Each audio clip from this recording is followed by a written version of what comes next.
Good morning student. कैसे हो मेरे प्यारे बच्चों। उम्मीद करता हूँ सभी बच्चे अच्छे होंगे।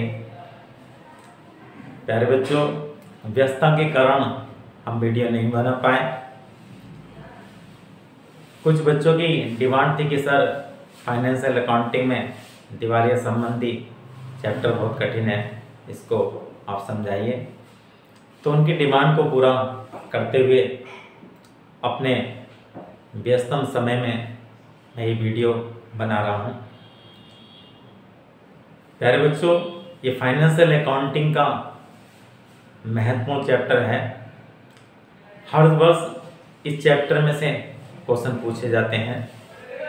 तो समझते हैं दिवालिया संबंधी खाते किसे कहते हैं। दिवालिया संबंधी खाते समझने से पहले जानते हैं कि दिवालिया किसे कहते हैं।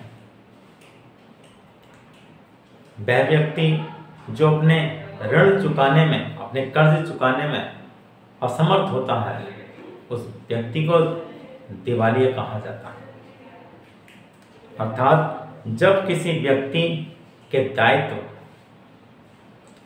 उसके ऋण, उसकी लेनदारियां, उसका कर्ज, उसकी संपत्तियों से इतना अधिक हो जाता है कि वह उसको चुकाने में असमर्थ होता है। उसके पास इतना पैसा नहीं होता, इतनी संपत्तियां नहीं होती, इतना धन नहीं होता कि उनका भुगतान कर सके। प्यारे बच्चों, जब किसी व्यक्ति पर इतना कर्ज हो जाता है, इतनी लेनदारियां हो जाती हैं, इतना ऋण हो जाता है कि वह उनको नहीं चुका पाता, तो उसके जो लेनदार होते हैं, जो कर्जदार होते हैं, उसका जीना मुश्किल कर देते हैं, उसे तरह तरह से परेशान करते हैं, उसे मानसिक परेशानी होती है, उसे शारीरिक परेशानी होती है, उसे सामाजिक परेशानी होती है। और इन परेशानियों से बचने के लिए भारत में दिवाला अधिनियम बना है। वह व्यक्ति जिसके दायित्व उसकी संपत्तियों से अधिक हो गए हैं और उसकी आर्थिक स्थिति इतनी खराब हो गई है कि वो उन दायित्व का भुगतान करने में असमर्थ है, तो परेशानियों से बचने के लिए वह दिवाला अधिनियम के अंतर्गत न्यायालय के शरण में जा सकता है। और न्यायालय अगर ये समझता है कि इसकी स्थिति वास्तव में सही है, इसके दायित्व इसकी संपत्तियों से अधिक है और ये उनको चुकाने में असमर्थ है, तो न्यायालय उसे अपनी शरण में ले लेता है, उसे संरक्षण दे देता है। ऐसा व्यक्ति दिवालिया कहलाता है।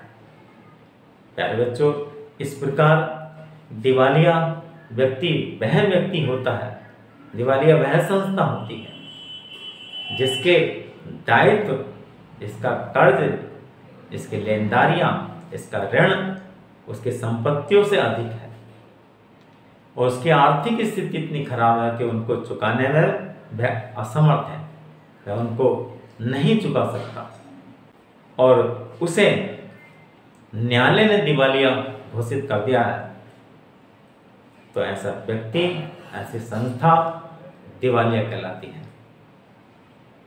प्यारे बच्चों, भारत में दिवाला अधिनियम 1909, जिसे प्रेसिडेंसी टाउन्स दिवाला अधिनियम के नाम से जाना जाता है,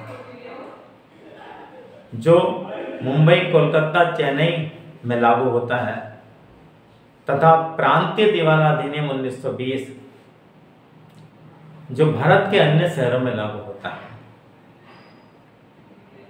इन अधिनियम के अंतर्गत कोई भी ऐसा व्यक्ति जिसके दायित्व, जिसके ऋण, जिसकी लेनदारियां उसकी संपत्तियों से अधिक हो गई हैं और वह उनको चुकाने में असमर्थ है,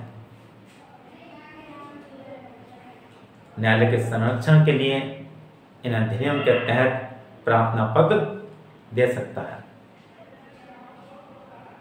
और न्यायालय उचित कार्यवाही करते हुए, जांच करते हुए अगर स्थिति सही पाई जाती है तो उसे दिवालिया घोषित कर देता है।